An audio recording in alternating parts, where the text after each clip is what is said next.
Linda, né, gente? Coisa marcante. Abra sua Bíblia no Salmo de número 133. Daqui a pouquinho a gente vai ter o nosso tempo de comunhão, de almoço juntos. Vamos almoçar até bem antes do meio-dia, né? Pessoal que já trouxe aí os seus almoço comunitário da igreja. Que bênção. Parabéns aí o trabalho que nossas irmãs estão fazendo, né? Salmo de número 133. Vai ter que vir mais para cá, né? Vai direcionando a isso. A gente está com uma nova tela. E nós dois aqui somos gigantes do espaço. Mas vai dar tudo certo. Salmo 133. Como é bom e agradável viverem unidos os irmãos. É como óleo precioso sobre a cabeça, o qual desce pela barba, a barba de Arão, e desce para a gola de suas vestes. É como o orvalho do Hermon, que desce sobre os montes de Sião. Ali o Senhor ordena a sua bênção e a vida para sempre. Amém. Deus, por favor, fale ao nosso coração mais uma vez, através da tua palavra. Amém. Por favor, amém. Com profundidade, com leveza, no nome de Jesus. Amém. Amém. E amém. Dá trabalho, amados, construir a unidade. Dá muito trabalho. Eu tenho dito em algumas oportunidades na igreja e fora da igreja também, e essa inclusive será a minha temática na mensagem lá na Vila do Abraão no sábado, que a unidade da igreja evangélica brasileira tem sido prejudicada nesses últimos tempos.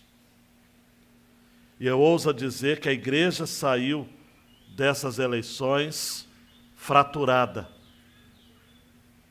A igreja que eu falo é expressão humana, né? Que a igreja de Deus, ela já vive essa unidade plena. Mas essa igreja de carne e osso que a gente vê e convive, ela sim está fragilizada em sua unidade. E uma igreja dividida não pode pregar a um mundo dividido. Nós precisamos fazer o nosso dever de casa primeiro. A grande ideia desta passagem, Luísa está colocando em tela, é de que a nossa unidade confirma a nossa mensagem diante de um mundo cada vez mais desunido. As pessoas não sabem viver em união. Quer ver um detalhezinho tão pequeno nesse texto, mas é importante? Como que esse texto começa? Com uma exclamação, ó! E isso está no original também. Eu ouso dizer que o salmista, quando foi compondo este salmo, e ele é atribuído a Davi, ele disse, eu vou falar sobre a unidade do povo de Deus. Ó! Quer ver? Vamos fazer um exercício aqui, falando um ó, todo mundo juntos, né? Davi estava pensando sobre a unidade do povo de Deus e disse, ó, ó. Essa é a ideia. Essa é a ideia desse cântico. Ó, como é bom. Ó, como é agradável. Ó, como é desafiador. Viverem unidos os irmãos. Eu sou daqueles que, junto com outros comentaristas, entendem que o cenário adequado para este salmo foi o período em que Davi torna-se rei. Não apenas de Judá, como ele já havia sido ungido, mas em 2 Samuel 5, 1 a 5, ele é ungido rei sobre todo Israel. E ali, diante de todas as tribos reunidas, eles disseram: nós somos um com você, Davi. Eu entendo, repito, com outros comentaristas, de que a aplicação original deste salmo é dessa unidade jubilosa de 12 tribos, que inclui Israel, inclui Judá. Mas este salmo também é um daquela coleção chamada Cânticos dos Degraus, ou Cânticos da Peregrinação. Todos os anos, por 3 ocasiões, os judeus se reuniam em família para ir a Jerusalém, por ocasião da festa da Páscoa, Pentecostes e Tabernáculos. E este salmo, então, composto por Davi, foi colocado nessa coletânea. Famílias unidas indo a Jerusalém. A ideia de que o povo de Deus é um conjunto de famílias. E quando as tribos subissem a Jerusalém e fizessem ecoar, então, essa proclamação, eles estariam testificando de que há paz em Israel. Quando a igreja lembra deste salmo e faz este ó junto com o salmista, nós proclamamos também que há paz na igreja, amém? Há paz na igreja.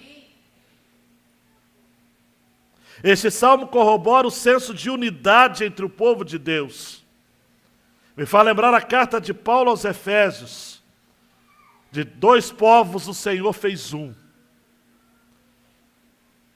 Pela cruz ele uniu as pessoas, judeus e não judeus.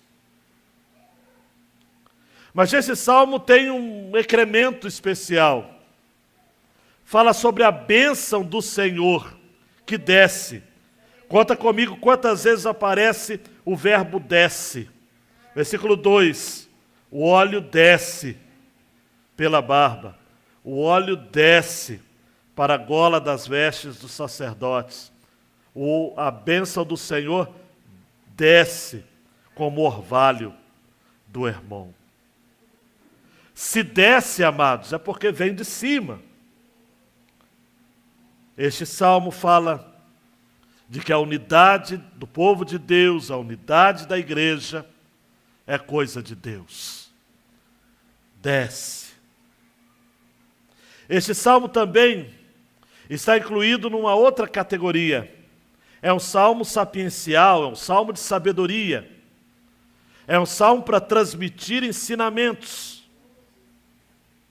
É um salmo corporativo. Ó, como é bom e agradável viverem unidos os irmãos.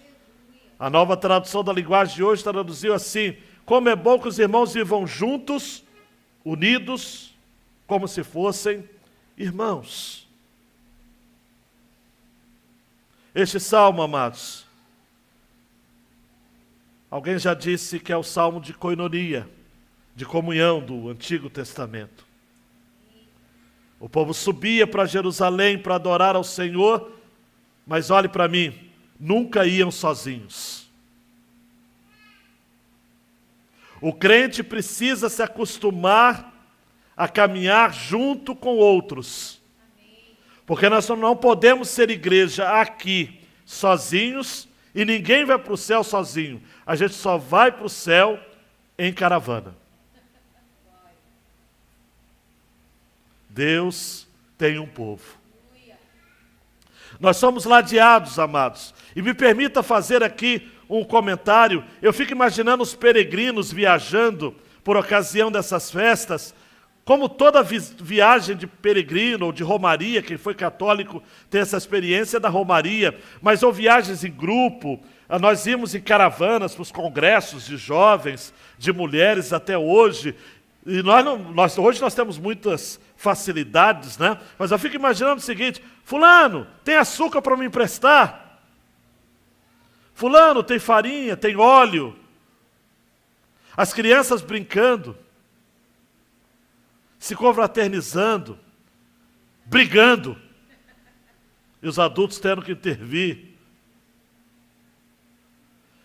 Quando a gente convive com os irmãos amados, vez por outra não, sempre, depois de algum tempo, começa a rolar uns estresses.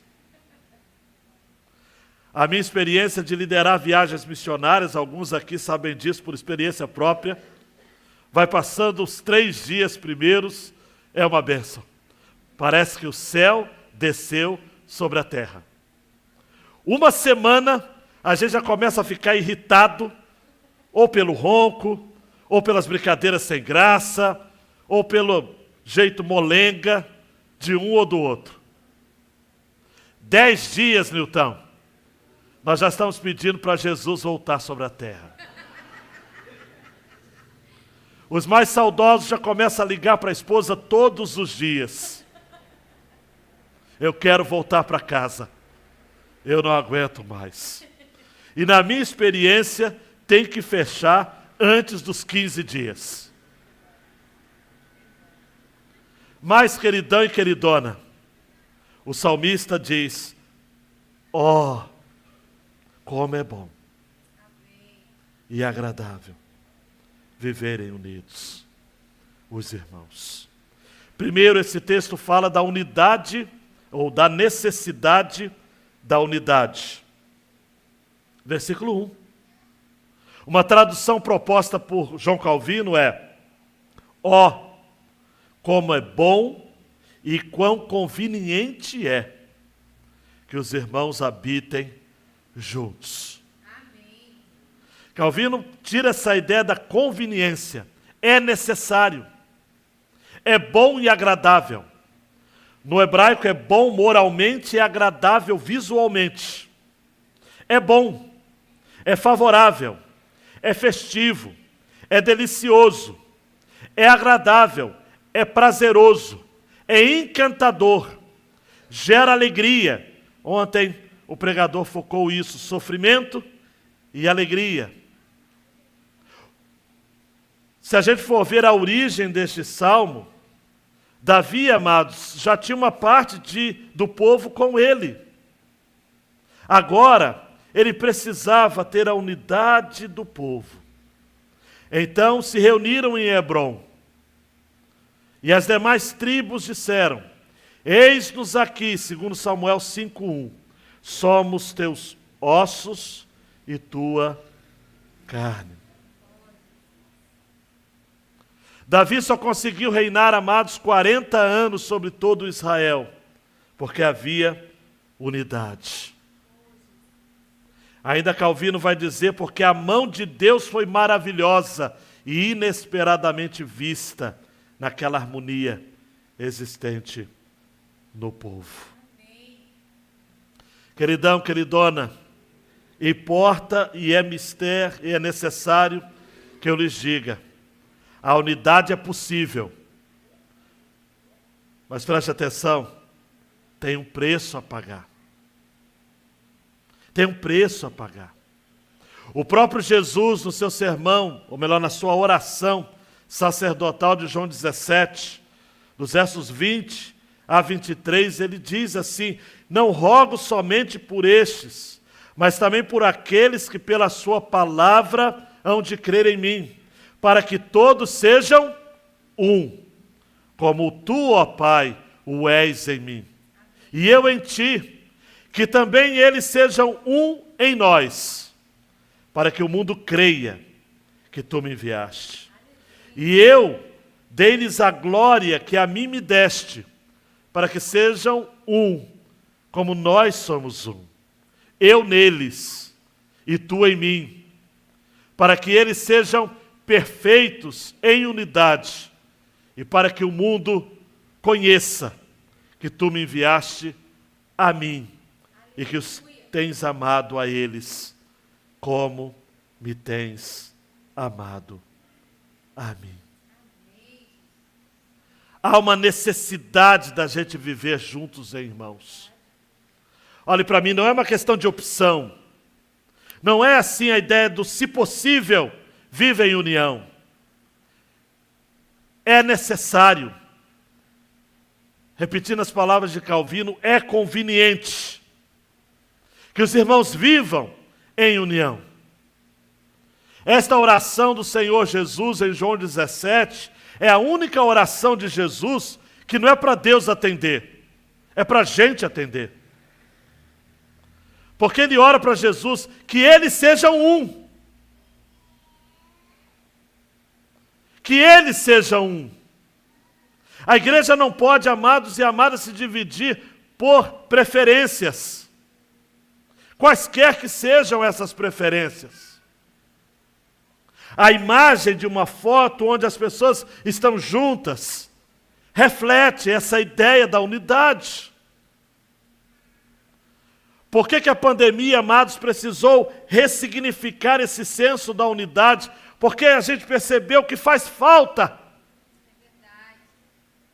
E que por mais que a tecnologia exista, por mais que seja bom esses recursos, é bom demais estar junto. É bom demais perceber de que há alguns que estão faltando. Há alguns entre nós. Eu preciso voltar. E nós não podemos nos afastar uns dos outros. Saudoso pastor Exaltino diz assim, olha, essa unidade não é programática. Esta unidade não é litúrgica. Ela é espiritual. Ao redor da pessoa de Jesus.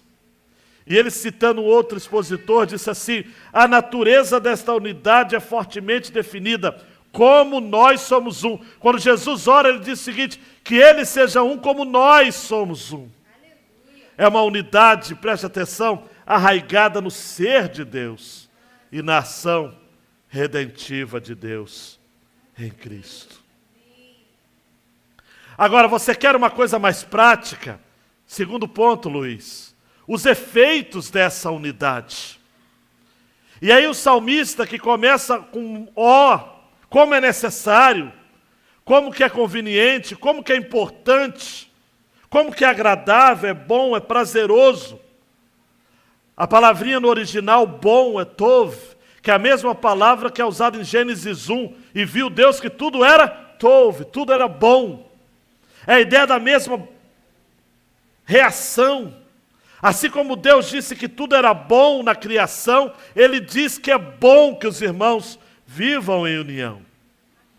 E agora o salmista usa duas imagens. Olhe para mim, por favor, não se perca. Ele usa a imagem do óleo da unção e do orvalho de Hermon. O óleo da unção. Nós estamos acostumados com isso, amados, mas olhe para mim, quando os reis eram separados, os sacerdotes e os profetas, no Antigo Testamento, embora alguns façam isso hoje, mas esse não é um princípio para ser repetido nos nossos dias. Hoje, nos nossos dias, isso soa até bizarro, para dizer o mínimo. Eles eram colocados, amados, em posição de joelhos diante da congregação. E o óleo da unção separado, com todas as medidas corretas expostas lá no livro de Êxodo, óleo aromático, era colocado sobre a cabeça do sacerdote, ou do profeta, ou do rei. E era um óleo valioso. A minha versão diz um óleo precioso, descendo sobre a cabeça, descendo pela barba. Também era um princípio da época. A barba, representando aqui Arão, o primeiro sacerdote, descendo para a gola das vestes. Algo valioso. Aprendemos no Novo Testamento também que o óleo era valioso.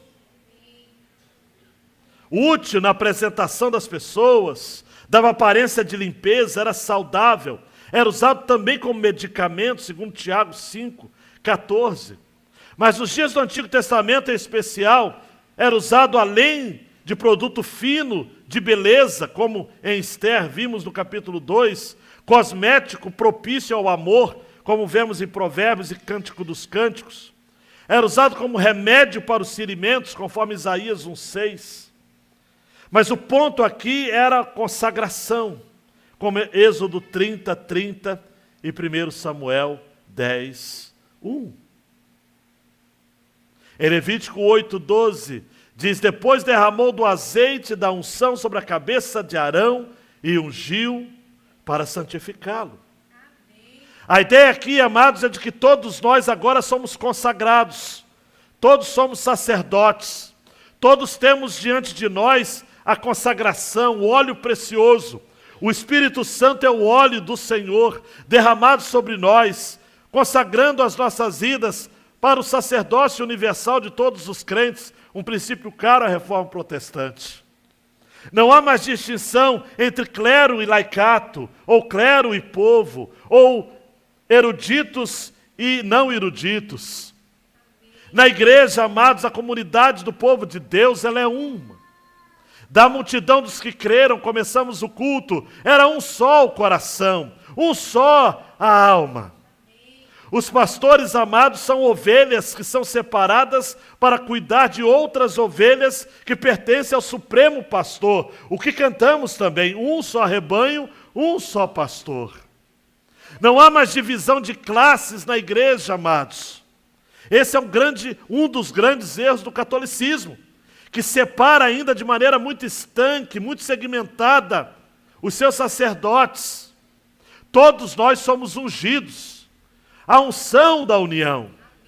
A base da nossa unidade é o fato, amados, de que o óleo precioso de Deus está sobre a nossa cabeça.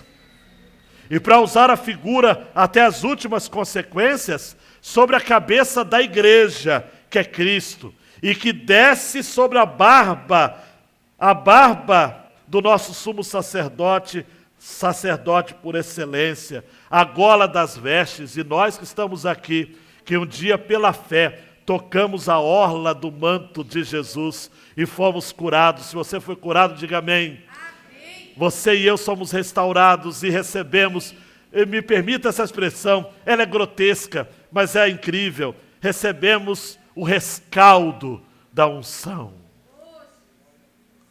Gotículas deste óleo, nacos deste óleo, porções ainda ínfimas, amados, quem sabe, devido à nossa pecaminosidade. Logo eu, como diz a canção. Mas estamos aqui, amados, estamos concordes, estamos unidos, porque há um doce sabor, há um doce óleo, há um doce espírito. Estamos habilitados, amados, para prestarmos ao Senhor não apenas um culto na vida, mas vida no culto. Ambos estão mutuamente interligados. E esta união é preciosa. A NVT traduziu bem, pois a união é preciosa como o óleo da unção, que era derramado sobre a cabeça de Arão e descia por sua barba até a bainha de suas vestes. Ah, amados, como eu já ministrei para vocês aqui, primeiro pela cabeça, Efésios 4, 15. Antes, seguindo a verdade e amor, cresçamos em tudo naquele que é a cabeça, aleluia, Cristo. E depois descendo para o corpo inteiro, versículo 16, do qual todo o corpo bem ajustado e ligado pelo auxílio de todas as juntas, segundo a justa operação de cada parte, faz o aumento do corpo para a edificação em amor. Deu para entender? Pegou o ponto? Pegou a ideia? O óleo está sobre nós. Todos somos ungidos. Todos somos consagrados em unidade. Agora se liga, na segunda figura, o orvalho. Essa segunda figura já é mais fácil da gente ver. Já acordou de manhã no campo, amados, na sua casa de campo, na sua casa de roça, e já viu o orvalho ali? Ou na sua casa mesmo, na sua varanda. O orvalho. Coisa preciosa, amados. Só que o salmista, ele vai além. ele fala do orvalho de Hermon, ele fala de um monte, ou de uma cadeia de montes que havia, uma cordilheira na Palestina. Havia não, ainda há. Onde há no cume dos montes muita neve, temperaturas baixíssimas, mas que logo pela manhã, aquela neve é derretida, e o orvalho desce sobre os montes de Sião. Há uma diferença, Hermon e Sião, de quilômetros, mas a ideia aqui é poética.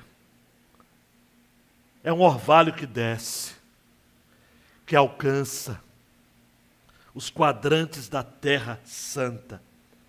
E ali o Senhor ordena a sua bênção e a vida para sempre.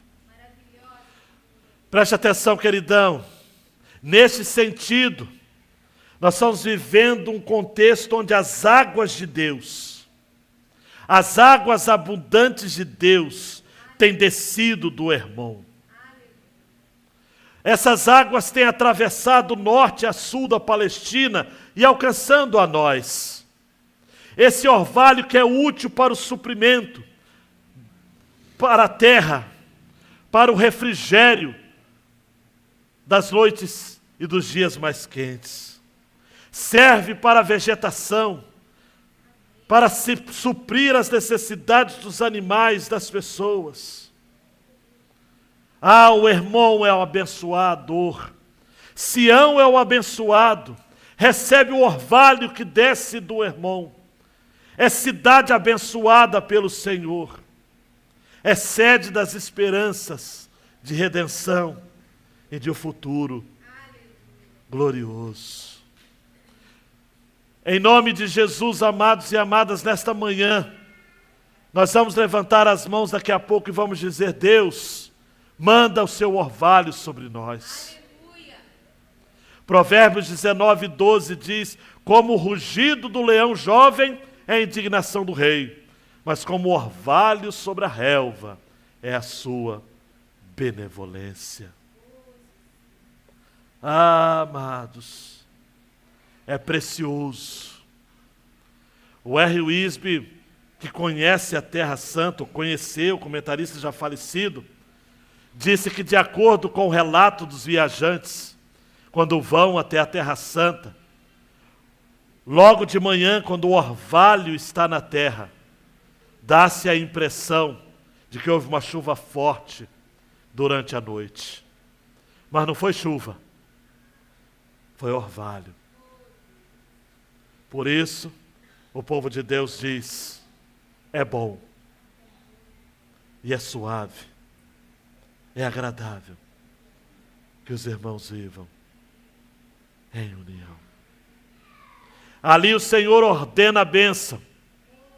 Ali o Senhor determina a bênção. Ali o Senhor designa a bênção. Manda a bênção. As aplicações a gente guardar no nosso coração e ir para o nosso almoço, que vai ser para todos vocês, em que cada um trouxe alguma coisa. Nós vamos unir então, isso é unidade. Cada um traz algo e a gente junta. Primeiro, nós só venceremos nossas adversidades neste tempo tão tenso se a gente estiver unidos. Não tem como. A expressão que o mundo quer ver na igreja não é a força política, é o fato dela ser unida em Cristo, que é muito maior do que as diferenças que possam vir a nos separar. Jesus disse em João 13:35, nisto todos conhecerão que sois meus discípulos, se vos amardes uns aos outros. Somos irmãos. Somos irmãos. Irmãos à diferença. Irmãos à diversidade. Irmãos unidos. Segunda aplicação, Luiz, nós somos irmãos. Não podemos esquecer disso. Não existe carreira solo na vida cristã. Tiago vai dizer no capítulo 2 que se um irmão e uma irmã ou estiverem nus e tiverem falta de mantimento cotidiano? E se algum de nós lhe disser, ide em paz, aqueitai-vos e fartai-vos, e não dermos a eles coisas necessárias para o corpo, isso não tem proveito nenhum. Porque Tiago vai dizer, a fé, se não tiver obras, ela é o quê? Ela é morta. Amemos uns aos outros. Mas para amarmos uns aos outros, precisamos nos importar uns com os outros. Também, Luiz, o mundo tem expectativas para com a igreja. E frustramos essas expectativas quando não expressamos a unção ou a união que Jesus orou ao Pai que tivéssemos. E eu já me dediquei tempo para isso, para explicar a vocês de que essa oração de João 17 é a oração que nós precisamos responder, sendo um. Também, Luiz, nós temos de ser conhecidos como uma família em que as pessoas se amam e não apenas se suportam. É triste quando a gente vê algumas pessoas falando o seguinte, nós nos suportamos. Cara, nós suportamos os ímpios. Nós suportamos os pagãos. Nós suportamos aqueles que não têm nada a ver conosco.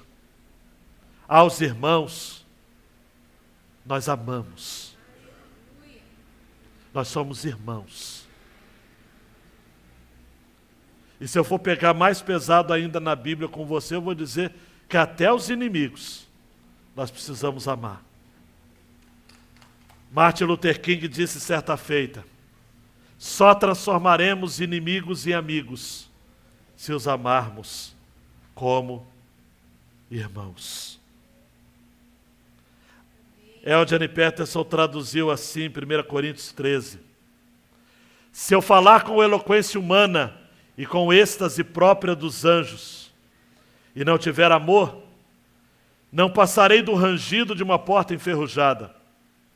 Se eu pregar a palavra de Deus com poder, revelando todos os mistérios e deixando tudo claro como o dia, ou se eu tiver fé para dizer a uma montanha, pule, e ela pular e não tiver amor, não serei nada.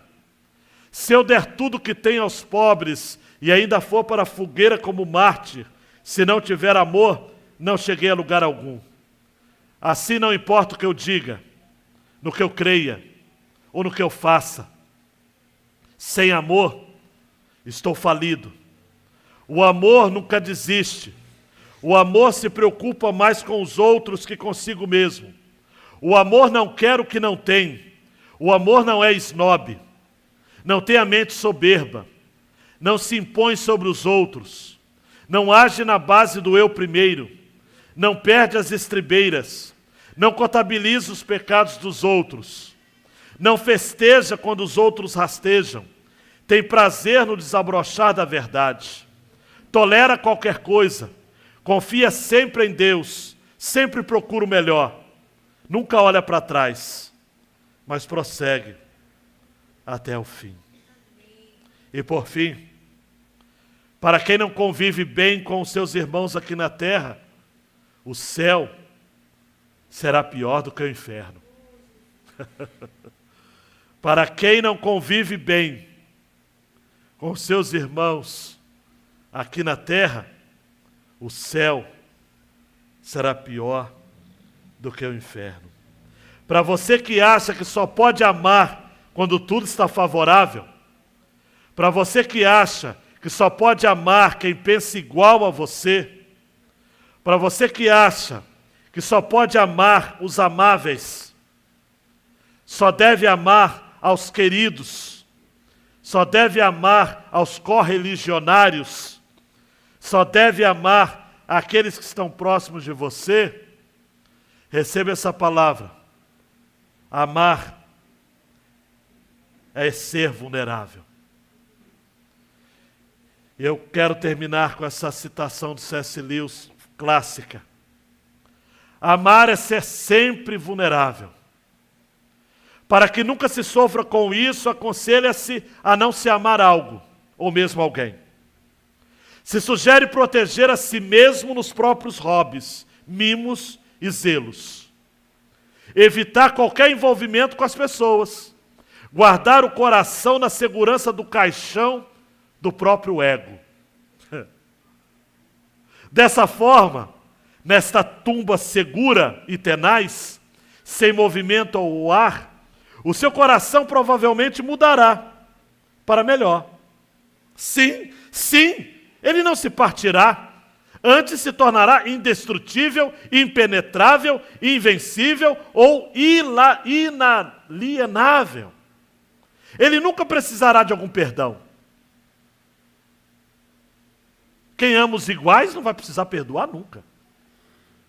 Mas essa comparação alternativa sistemática, C.S. Lewis termina, de proteção de tragédias, é preciso que se diga, se segura na cadeira, é condenatória.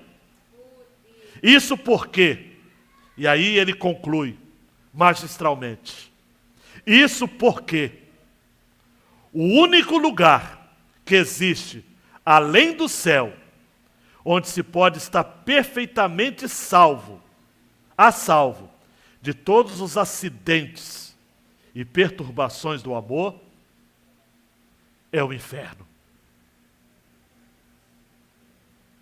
É o inferno. Deixando a última tela, Luiz. Já contei aqui, eu vou terminar contando essa história.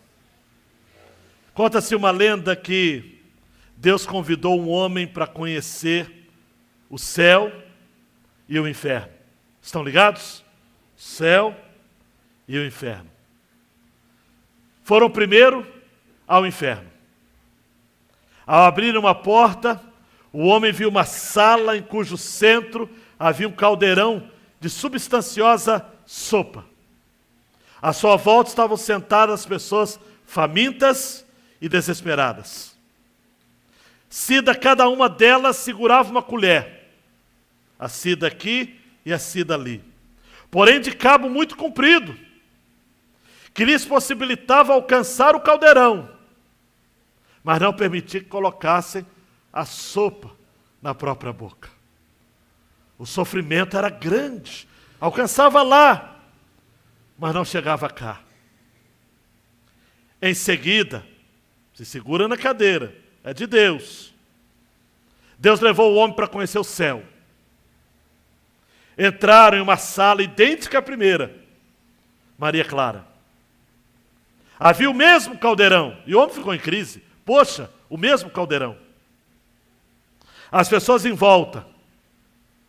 E as famigeradas colheres de cabo comprido. A diferença é que todos estavam saciados. Qual é o segredo?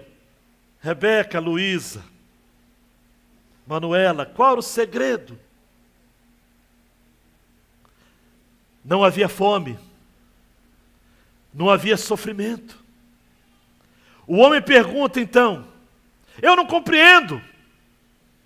Por que aqui as pessoas estão felizes, enquanto na outra sala morrem de aflição e tudo é igual? Deus sorriu, porque Deus tem senso de humor, e respondeu, você não percebeu? É porque aqueles usam a colher com cabo comprido para servirem uns aos outros. Se você nessa vida, Raquel, só quiser viver para si, tudo eu, farinha pouca, meu pirão primeiro, você vai sofrer nessa vida. Porque John Locke não era cristão, mas ele dizia, nenhum homem é uma ilha. Não dá para viver sozinho. A gente tem que viver para servir os outros, amados. Aleluia. Hélio, uma colherada para você. Uma colherada, Gisele, para você. Nós servimos-nos mutuamente, amados. Por isso que estamos há 30 anos neste lugar. Se cada um estivesse servindo apenas a si mesmo, nós não chegaríamos aqui. Esta mensagem é paradigmática. É a mensagem modelar. É uma mensagem que a gente precisa carregar no coração. Se ontem o pastor Diogo falou do pilar do sofrimento, da alegria, nesta manhã, eu falei dos pilares que somos nós. Porque Deus nos dotou de dons. Em Efésios capítulo 4, eu tenho para mim que Paulo não está falando apenas de dons, habilidades. Ele está falando também de dons, pessoas. Ah, pastor, eu não entendo isso. Não entende? Olha lá o texto. E ele deu uns como profetas, apóstolos. Uns são pessoas. Para o aperfeiçoamento de todos os santos. São pessoas. Um sincericídio pastoral. Espero que não seja sincericídio, né? Apenas a sinceridade. Às vezes dá vontade de desistir da unidade. Eu nunca mais vou confiar em ninguém. Eu nunca mais vou esperar algo de ninguém. Vou viver sozinho. Vou ficar na internet apenas. Não vou me envolver mais. Talvez alguns aqui tenham dito, eu nunca mais vou trabalhar no ministério. Na hora que eu mais precisei, me abandonaram. Você está muito bem, obrigado, porque Paulo também disse isso em alguma das suas cartas. E ele disse assim, todos me abandonaram. Como diz a moçada mais jovem, está ligado? Todos. O próprio Jesus, quando morreu, e ele havia dito que iria ressuscitar, mas mesmo assim, Pedro levanta e fala o seguinte, game over, acabou, vão pescar. E todos o deixaram. O evangelista João vai dizer, todos. Mas, contudo, porém, entretanto, todavia, é bom e agradável, é necessário, é conveniente, é atender à oração sacerdotal de Jesus de João 17, envolve efeitos sobrenaturais, é unção sobre nós, é bênção sobre nós, é água fresca que desce dos montes de Deus. Aleluia. Filipe Yancey disse no seu livro Maravilhosa Graça, saí da igreja porque encontrei pouca graça nela. Fui para o mundo.